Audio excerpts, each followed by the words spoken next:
नमस्कार. तर कालच्या व्हिडिओमध्ये आपण रिलेशनशिप विथ अदर डिसिप्लिन्स हा टॉपिक म्हणजे मानवशास्त्रांचा इतर शाखांशी असलेला संबंध हा टॉपिक चालू केला होता. तर त्याच्यामध्ये आपण मानवशास्त्र आणि सामाजिक शास्त्र यांच्यामधला संबंध आपण पाहिला. तर आजच्या व्हिडिओमध्ये आपण पाहणार आहोत मानवशास्त्र व वर्तनशास्त्र यांच्यामधील संबंध म्हणजे रिलेशनशिप विथ बिहेवियरल सायन्सेस. तर चालू करूया. तर सगळ्यात पहिल्यांदा आपण बिहेवियरल सायन्सेसमध्ये सायकोलॉजी म्हणजे मानसशास्त्र म्हणजे काय समजून घेऊ. तर मानसशास्त्र हा मन आणि मानवी वर्तनाचा अभ्यास असतो. मानसशास्त्रज्ञ त्यांच्या सिद्धांत आणि संशोधनाद्वारे हे विषय तपासतात. या मानसशास्त्राच्या क्षेत्रात मेंदूचं वर्तन, अनुभूती यामधील नातं यासह विविध विषयांचा समावेश होतो. मानवी वर्तनाचे वैयक्तिक, सामाजिक आणि सांस्कृतिक सर्व पैलू हा मानसशास्त्राचा अभ्यास केंद्र आहे. सामाजिक मानवशास्त्रातील ज्ञानाशिवाय हा अभ्यास कधीही पूर्ण होऊ शकत नाही. म्हणजेच मानसशास्त्राच्या अभ्यासासाठी आपल्याला सामाजिक मानवशास्त्राचं ज्ञान लागतं. आता याचं एक उदाहरण पाहू. म्हणजे सामाजिक मानवशास्त्र हे मानसशास्त्राला कसं मदत करतं. तर समजा भारतात जर आपण वाकून नमस्कार केला आणि समोरच्यावर डोक्यावर हात ठेवून आशीर्वाद दिला तर ते चांगलं मानलं जातं ना.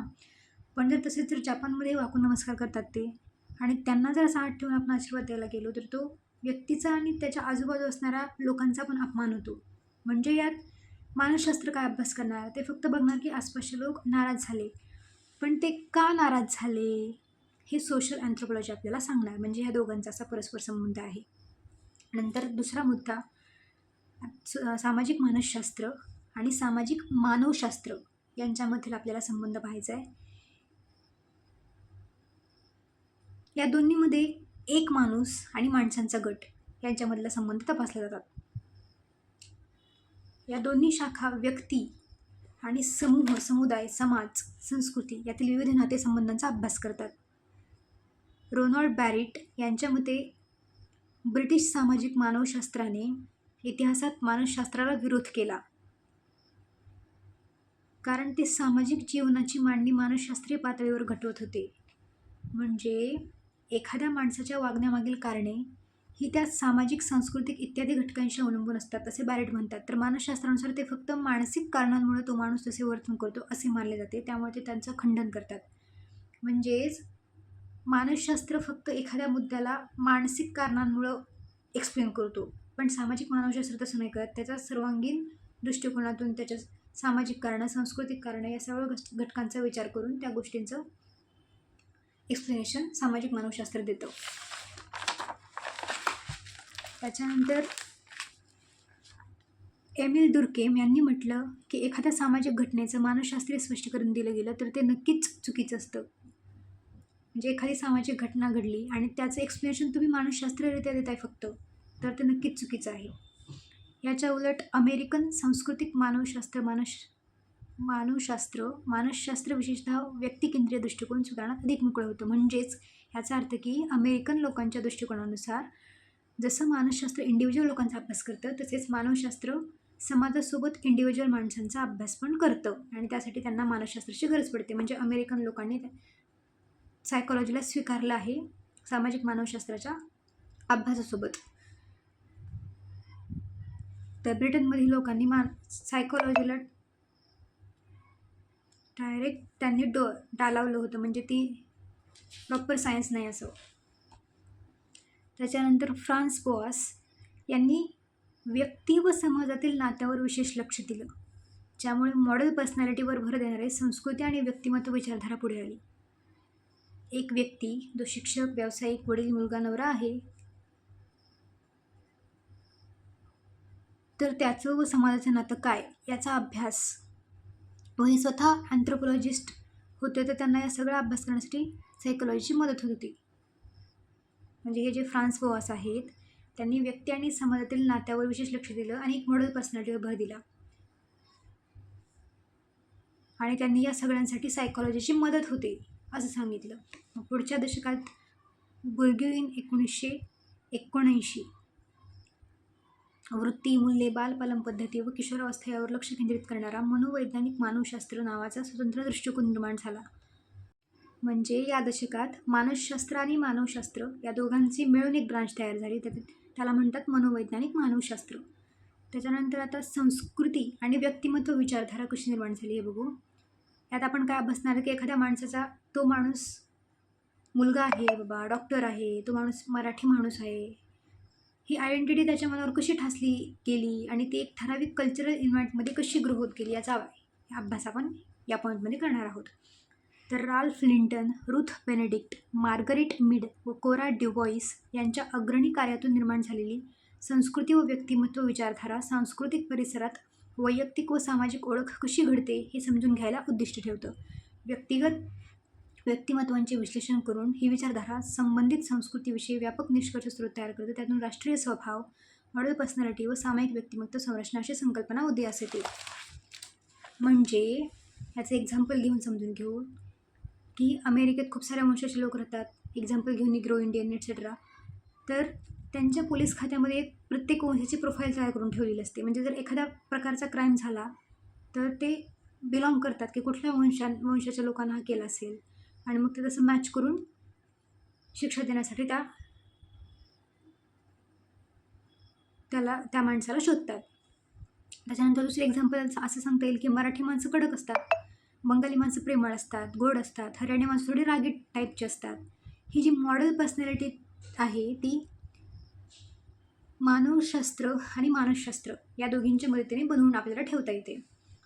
नंतर सिग्मंड फ्रॉइड यांच्या मानस विश्लेषणातून प्रेरित हा प्रवाह विविध लोकसमूहांना वैशिष्ट्यपूर्ण ठरवणारे सामायिक पैलू शोधतो व वंशभेदवादी स्पष्टीकरणे टाळतो. म्हणजे या सिग्मंड फ्रॉइडच्या मते एखादा माणूस विशिष्ट वंशाचा आहे म्हणून तसं वागतो असं नसतं, तर त्याच्या जडणघडणीत असं काही घडलेलं असतं की तो तसा वागतो. पण मग मोस्टली काय होतं तर त्या सर्वांची जडणघडण सारखी असते म्हणून आपल्याला वाटतं की तो एखाद्या विशिष्ट वंशाचा माणूस तसं वागतो असं. म्हणजे त्याचं मत आहे. या विचारधारेची मूलभूत गृहीतके अशी आहेत की सांस्कृतिक प्रथा व्यक्तिमत्वाचे प्रतिबिंब असतात. संस्कृती व्यक्तिमत्व वैशिष्ट्यांवर मोठा प्रभाव टाकते व व्यक्तिमत्वातील भेद संस्कृतीतील भेदांमुळे उद्भवतात. म्हणजे आपल्या मध्ये जे काही भेद असतील, जे काही वैशिष्ट्य असतील ते आपल्या आजूबाजूच्या संस्कृती व समाजावर अवलंबून असतात. या विचारधारेचे मुख्य उद्दिष्ट व्यक्तिमत्वात साकार झालेल्या संस्कृतीचा अभ्यास करून संस्कृती व्यक्तिमत्व यांतील परस्पर संबंध स्पष्ट करणे हे आहे.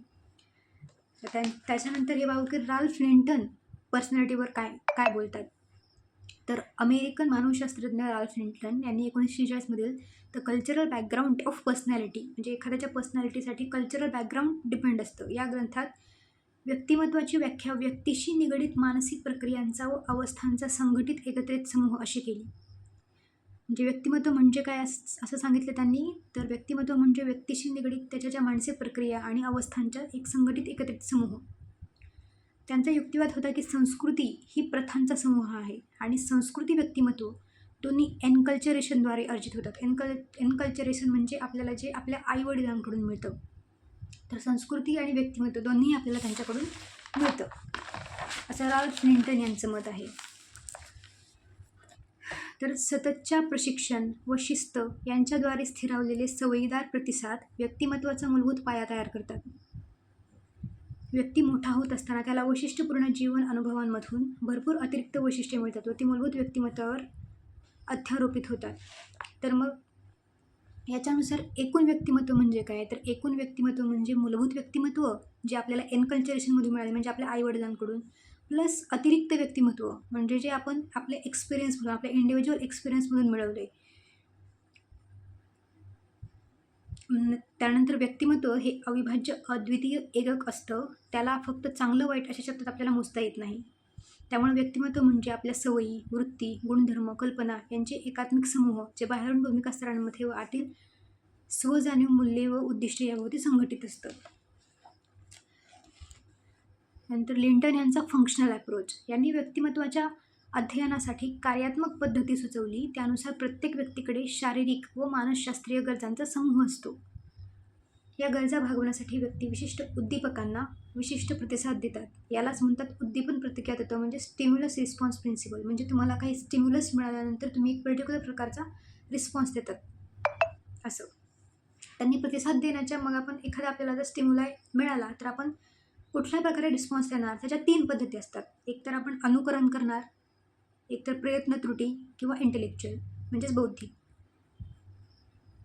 म्हणजे एकतर आपण अनुकरण म्हणजे इमिटेशन करणार, एकतर ट्रायल आणि एरर मेथडद्वारे एखाद्या गोष्टीचा अर्थ लावायचा बघणार आणि किंवा आपली बौद्धिक क्षमता वापरून त्या गोष्टीबद्दल आपलं मत बनवण्याचा प्रयत्न करणार. या प्रतिसादांतून व्यक्तिमत्व तयार होतं आपलं आणि हे 3 टप्पे पार करतं.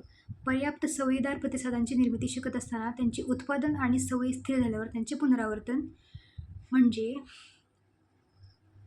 आता समजा एक पप्पा आहेत, त्यांना 3 मुलं आहेत, त्याच्यामधला एक छोटा मुलगा आहे. समजा कोणीतरी त्या छोट्या मुलाला त्रास देते, तर सगळ्यात पहिल्या वेळी काय होईल, ते जे दोघं त्याच्यापेक्षा मोठे आहेत ते पळून जातील, पण त्यावेळी पप्पा त्या माणसाच्या अंगावर धावून जाणार.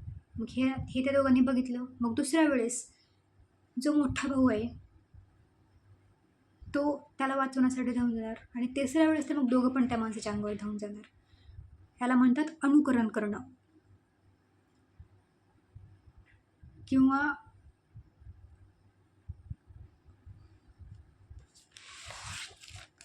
अजून एक एक्झाम्पल द्यायचं म्हणलं तर आपण गड किल्ले चढताना मुलं जे असतात त्यांना काठ्या दिसल्या तर ते लगेच उचलतात, पण मुलींना तेवढा त्याचा काही फरक पडत नाही काठ्यांचा. म्हणजे त्यांना दिसत पण नाहीत त्या काठ्या आहेत, चांगल्या आहेत, पण मुलांना एखादी चांगली काठी दिसली की ते उचलतात. कारण आधीच्या काळापासून जेव्हा ते जंगलात राहायचे तेव्हापासून त्यांना त्या काठ्यांचा उपयोग झालेला आहे शिकारीसाठी इत्यादी गोष्टींसाठी. त्यामुळे त्यांच्या ब्रेनचं फंक्शनिंग तसं झालेलं आहे की बाबा काठ्या आपल्यासाठी उपयोगी पडू शकतात असं. कुठल्याही समाजात 3 प्रकारचे व्यक्तिमत्व असल्याचे लिंटन यांनी वर्णन केलं. ते 3 प्रकारचे व्यक्तिमत्व सगळ्यात पहिल्यांदा असतं मूलभूत व्यक्तिमत्व, जे आपल्याला बालपणी समान समाजीकरणाने सर्व सदस्यांनी मिळवलेली वैशिष्ट्यांची एकूण रक्कम असते, जे आपल्याला बालपणी मिळतं मूलभूत व्यक्तिमत्व. त्याच्यानंतर स्थिती व्यक्तिमत्व म्हणजे विशिष्ट सामाजिक समूहातील सदस्यामुळे प्राप्त वैशिष्ट्यांची एक चौकट, जी त्या गटास अनुकूल व्यक्तिमत्वाला प्रतिसाद देते. म्हणजे माझं एका विशिष्ट सामाजिक गटात काय स्थान आहे बाबा, मग त्यानुसार वागणार, असं म्हणजे स्थिती व्यक्तिमत्व. पहिलं झालं मूलभूत व्यक्तिमत्व जे बालपणी आपल्याला मिळाले. नंतर स्थिती व्यक्तिमत्व म्हणजे आपण कुठल्या गटात आहोत त्यानुसार आपण वागणार. आणि नंतर तिसरं आहे सामाजिक संशोधकाचं व्यक्तिमत्व. तेव्हा तयार होतं जेव्हा एखादा नवीन विचार मांडणारा समाजाच्या परंपरा, श्रद्धा, रीती यांची पर्वा न करता वैशिष्ट्ये आत्मसात करतो. कधी काळी ही बंडखोरीतूनही येतं. त्याच्यानंतर लिंटन यांच्या मते 4 मुख्य घटक व्यक्तिमत्व घडवतात: पर्यावरण, अनुवंश, संस्कृती, वैशिष्ट्यपूर्ण अनुभव. तर आता 4ही घटकांचं एक्सप्लेनेशन बघू. मग सगळ्यात पहिला घटक आहे व्यक्तिमत्व घडवणारा, त्यांनी सांगितल्याप्रमाणे पर्यावरण. तर याचे एक्झाम्पल आहे टुंड्रा भागातील जे एस्किमो लोक आहेत त्यांच्यामध्ये संयम आणि मर्यादित महत्त्वाकांक्षा असतात, कारण तिथलं वातावरण तसं असतं. पण एक समृद्ध प्रदेशातील लोक म्हणजे रेड इंडियन्स ते उदार असतात, मौजमजा वाढवतात, कारण त्यांच्याकडं जे सोर्सेस आहेत ते लिमिटेड नसतात, भरपूर प्रमाणात उपलब्ध असतात. त्याच्यानंतर आपल्या घरची मोठी लोकं, त्यांना आपण जर काही खायला ऑफर केलं तर ते पहिल्यांदा त्यांच्या तोंडामधून नको असं मिळतं, कारण त्यांची अपब्रिंगिंग अशी झाली की त्यांनी गरिबी बघितलेली असते. इंडिपेंडन्स नंतर रफली सगळीकडं परिस्थिती गरिबीप्रमाणेच होती. त्यामुळे त्यांची ती अपब्रिंगिंगच तशी झाली की त्यांना प्रत्येक गोष्ट वाचवून ठेवायची सवय लागली. त्यामुळे ते पहिल्यांदा नको म्हणतात, म्हणजे बाकीच्यांना पुरणार का असा त्यांच्या मनामध्ये विचार येतो. म्हणजे हे पर्यावरणानुसार घडलं.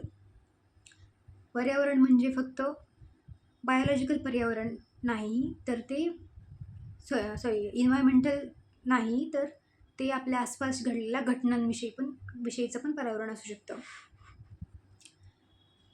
तर सेकंड पॉईंट आहे व्यक्तिमत्व घडवणारा अनुवंशिक. म्हणजे आकर्षक जर शारीरिक बांधणी असेल तर आपला आत्मविश्वास निर्माण करू शकतो, आणि नाजूक जर आरोग्य असेल तर आपल्यामध्ये न्यूनगंड बनवू शकतो. त्याच्यानंतर संस्कृती आणि व्यक्तिमत्व हे तर एका नाण्याच्या 2 बाजू आहेत. संस्कृतीच व्यक्तिमत्व घडवतं आणि त्याचवेळी त्यात प्रतिबंधनही होतं.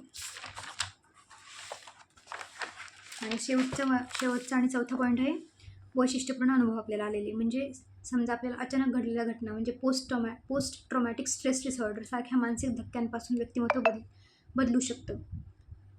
एक्झाम्पल काय, आपल्या एखाद्या जागी जर ॲक्सिडेंट झाला असेल, प्रत्येक वेळी तिथून आपण जात असू तर आपल्या ब्रेन जे आहे ना तर अलर्ट मोडमध्ये जातं की आता आपण अलर्ट राहायला पाहिजे असं. आणि इतिहासातील एक एक्झाम्पल द्यायचं म्हटलं तर सम्राट अशोक जे होते त्यांनी खूप मोठ्या प्रमाणात नरसंहार पाहिला होता, त्यामुळे त्यांचं व्यक्तिमत्व कायमस्वरूपी बदललं. त्यानंतर आता अँथ्रोपॉलॉजी वर्सेस सायकॉलॉजी. तर सामाजिक मानवशास्त्र वर्सेस म्हणजे त्यांच्यामधील भेद पाहतोय आपण. सामाजिक मानवशास्त्र हा समूहांचा अभ्यास करून सामाजिक प्रणालीच्या पातळीवर सामान्यीकरण करतं व सामाजिक रचना आणि संस्कृती म्हणजे वैशिष्ट्य दाखवतं.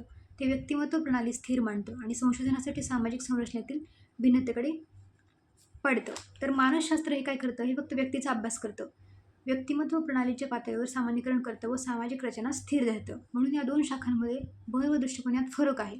म्हणजे मानवशास्त्र हे समाजकेंद्रीय आहे, यानुसार स्वभाव सेम पण सामाजिक जडणघडण वेगळी. तर मानसशास्त्र हा व्यक्तिकेंद्रीय, याच्यानुसार प्रत्येक व्यक्तीचा स्वभाव भिन्न असतो. तरी ही बॅरेट असा निष्कर्ष काढतात की मानसशास्त्रज्ञ व मानवशास्त्रज्ञ दोघांसाठी खरं अस्तित्व म्हणजे मानवी व्यक्तीच आहे. कारण मानवी व्यक्ती असेल तर दोन्ही शास्त्र अस्तित्वात राहू शकतात.